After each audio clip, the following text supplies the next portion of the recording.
یعنی کوئی مقصد ہے. ہم نے یار اڑا دی.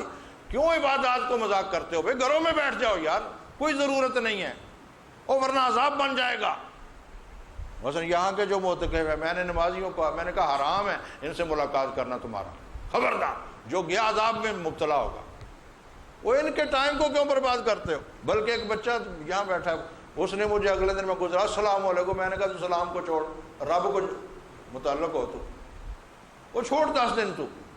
اور غور کرو آپ, معتکف کو جتنی عبادات ہم باہر کرتے ہیں, معتکف کو ان سب عبادات کا ثواب اللہ اسے عطا کرتا ہے. یہ سارا کچھ ہے, لیکن عقل شعور آئے تو تب ہے. لہذا بھائی میری جد و جہد کا مرکزی نقطہ یہ ہے کہ سب سے پہلے یہ معلوم کرو کہ نبی کریم نے کس طرح کیا, اس کے بعد اس پر عمل پیرا ہو جاؤ. یہ جو معتکف کا غسل کرنا ہے گرمیوں میں, میرا خیال ہے کہ کافی عرصہ سے میری یہ تحقیق ہے, کیونکہ میں نے رسالت معاب کا یہ عمل شریف پڑھا, آپ بھی اس پر عمل پیرا ہوں. آپ کا عمل میں نے پڑھا تھا کہ حضور علیہ السلام یہ جو آخری عشرہ ہے نا, آخری عشرہ جو ہمیں نصیب ہے آج کل, آپ ہر روز مغرب اور عشاء کے درمیان غسل فرماتے ہیں.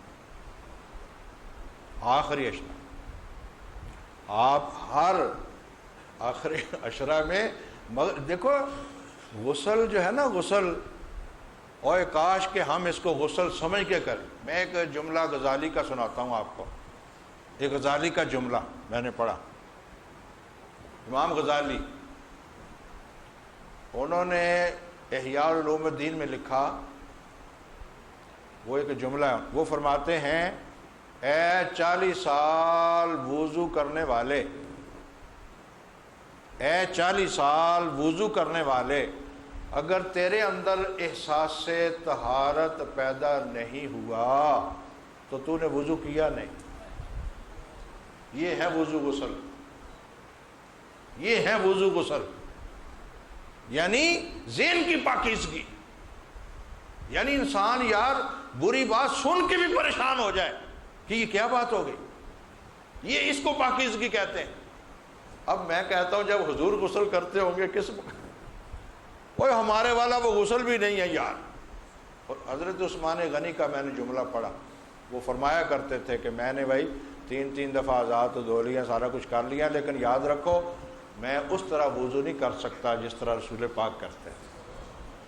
یہ حقائق ہے. تو آپ غسل, میں نے جب پڑھا, میں نے اپنی کتاب میں لکھا, بڑے مولوی میرے ساتھ بگڑے, ناراض ہوئے کہ یار مفتی تو نے جان نکال دی. میں اب جناب صاحب, اب تقریباً صاحب سعیدی صاحب نے اس کے خلاف لکھا تھا, اب انہوں نے بدل لیا, منیب الرحمان صاحب نے بدل لیا, سب نے اب مجھے فون کر کے کہا کہ ہم سارے مان گئے کہ غسل جائز ہے. تو پہلے دن ہی تحقیق کر لو نا. میں ایک بزرگ کا پڑھا تھا جن کا یہ بیٹا یا پوتا ہے, یہ جو امریکہ میں ہے نا حسین حقانی, غالباً یہ ان کا بیٹا یا پوتا ہے. ایک شیخ عبدالحق محدث دہلوی گزرے ہیں, ایک عبدالحق حقانی ہیں جن کی تفسیر ہے. ایک دور تھا جب یہ جو سپیکر جس کے بغیر اب مولوی کھنگدا نہیں ہے سپیکر, اور جب سپیکر وہ آیا تو انہوں نے فتویٰ دیا, وہ موجود ہیں کتابوں میں سارا. وہ کہتے تھے شیطان ہے, یہ سپیکر شیطان ہے, اس کو مسجد میں داخل ہونا نہ دیا جائے. اس پر سارے مولویوں نے اکٹھے ہو کر فتویٰ جاری. ان کا میں نے نوٹ پڑھا, مولانا عبدالحق حقانی کا, انہوں نے نوٹ دیا بڑا خوبصورت. انہوں نے نوٹ دیا سپیکر چل جائے گا, فتویٰ نہیں چلے گا. تو عقل شعور حاصل. کئی لوگ ہیں جی تصویر آرام ہے, ٹی وی آرام ہے, ہوں گل کرو, ہوں ٹی وی دے بغیر تو کھنگ دے کوئی نہیں.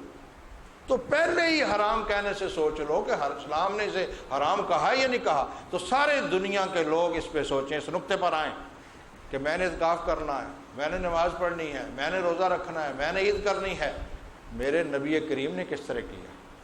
میرا خیال ہے اس دن پھر آپ کا ذہن بالکل صاف ستھرا ہو جائے گا. کیوں؟ حضور نے سب سے آسان راستہ, مثلا دیکھیے, میں ایک مثال, لیلۃ القدر.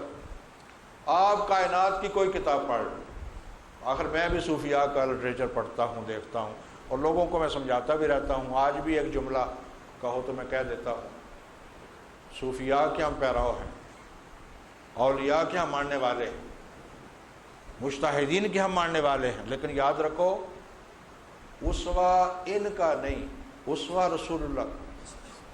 یہ فرق کر لو نا بھائی۔ بس ایک بزرگ ہے 40 سال جی، اس نے عشاء کے وضو سے فجر پڑھی، مجھے انکار ہی نہیں، میں پڑھی ہوگی، مجھے انکار ہی کوئی نہیں، پڑھی ہوگی، اللہ تعالیٰ اور توفیق دے، ہمیں بھی توفیق دے، لیکن میں پابند ہوں اس کا جو رسول پاک نے کی۔ کیوں کہ رسول کا جو عمل ہے نا وہ ہر امتی کے لیے ہے۔ اولیاء کا عمل اگر آپ اس کو ناراض نہ ہوں تو اس میں کمی بیشی ہو سکتی، کیوں کہ وہ اسوہ نہیں ہے۔ ہم پڑھ لیتے ہیں غوث، مثلا ایک یہاں لاہور میں ایک ہمارے دوست ہیں، ان کو میں نے بدلا، وہ جب بھی میں دن کو فون کروں جی سوئے ہوئے ہیں، عالم ہیں، سوئے ہوئے ہیں۔ میں نے کہا دن کو سوتے کیوں؟ کہتا جی میں رات کو جاگتا ہوں۔ میں نے کہا اب رات کا جاگنا چھوڑ دیں، دن کو کام کریں۔ میں نے چھڑایا ان سے، کہتے جی غوث پاک فلاں۔ میں کہا تجھے پتہ ہی نہیں، مجھے کوئی غوث پاک کا ایک دن بتا کہ غوث پاک دن کو سوئے ہوں، ان کا پورا شیڈول پڑھ، تمہیں پتہ چلے گا۔ ان لوگوں نے 40 سال محنتیں کی، تب جا کے معاشرے بدلے۔ ہم جناب رات کی جاگتے دن کو کوئی طریقہ ہے؟ حالانکہ اللہ قرآن کو ہی پڑھو، قرآن پتہ کیا کہتا ہے کہ دن کام کے لیے بنایا، رات سونے کے لیے بنایا، اللہ کا فرمان۔ ہاں اس میں سے سرور عالم آرام بھی پوری رات آپ کا جاگنا سوائے اس آخری عشرے کے ثابت ہی نہیں، کوئی دکھائے مجھے۔ بلکہ صحابہ آ کے پوچھتے، وہ صحابہ جب سنتے کہ حضور آرام بھی کرتے ہیں، صحابہ کہتے میں ساری رات جاگوں گا، آپ فرماتے نا وہ طریقہ اپناؤ جو میرا طریقہ ہے۔ یہ کس لیے؟ وہ انسان ہے نا، شیطان ہے، برباد کرے گا۔ بس لیلۃ القدر کو پڑھو، بس میں نے بھی بڑے اس موضوع پہ لکھا بھی، مطالعہ بھی کیا، آپ کئی بزرگوں کا پڑھ، جی 100 نفل پڑھو، جی اس میں اتنی دفعہ فاتحہ پڑھو، جی اس میں اتنی دفعہ کل پڑھو۔ آپ دیکھیں ہم پتہ نہیں، اب تو مجھے سمجھ آ گئی، ورنہ ہم بچپن میں مائیں ہمیں کہتی تھی کہ 100 رکعتیں آج پڑھنی ہیں۔ یقین جانو ہمارے گوڈے زخمی ہو، بچے تھے نا ہم چھوٹے چھوٹے، وہ پھر وہ کہتے جی میرے 60 ہو گئے نا، میرے 70 ہو گئے نا بھائی۔ ایک جملہ سعدی کا ہے، سعدی کا جملہ ہے، وہ ہے بڑا خوبصورت۔ سعدی کہتے ہیں 40 سال عمر ہو گئی، بچوں والی عادتیں نہیں بدلی۔ غور کیا؟ ہم ساری عمر بچے ہی رہنے، ہم نے بچوں والے کام ہی کرنے ہیں۔ تو 100 رکعت میں نے پڑھا جب سیرت میں، او اللہ، سیدہ عائشہ نے پوچھا یا رسول اللہ، یا رسول اللہ، اگر مجھے لیلۃ القدر نصیب ہو جائے، مجھے لیلۃ القدر مل جائے، حضور میں کیا پڑھوں؟ یہ حدیث میں سوال ہے، ترمذی شریف کی روایت ہے، حدیث کا سوال ہے۔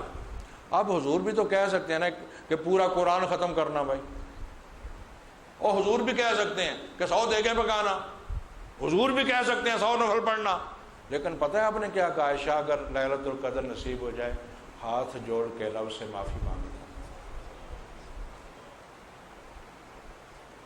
کتنا مختصر عمل ہے، اور مجھے بتاؤ اس سے بڑھ کے عمل ہو کیا سکتا؟ اور نبی کیا بتا رہا ہے؟ نبی کیا بتا رہا ہے؟ اور ہم کس روٹی ہو گئے ہیں یار جی اتنے نفل پڑھنے۔ پچھلے دنوں تو شب برات میں کو اخبار میں چھپا کہ کو پتوں سے نہاتے رہے لوگ، پتہ نہیں جی پتے لاؤ۔ اور ایک میرے وہ ڈاکٹر ہیں نا، وہ سائنسدان، جو ڈاکٹر سلطان بشیر الدین صاحب، وہ ایک دن میرے پاس تشریف لائے تو انہوں نے مجھے بتایا، ان کے ایک ساتھی نے، کہ ہمارے گھر میں پتے آئے تو میری بیوی بھی نہائی تو میں بھی نہایا تو فلاں۔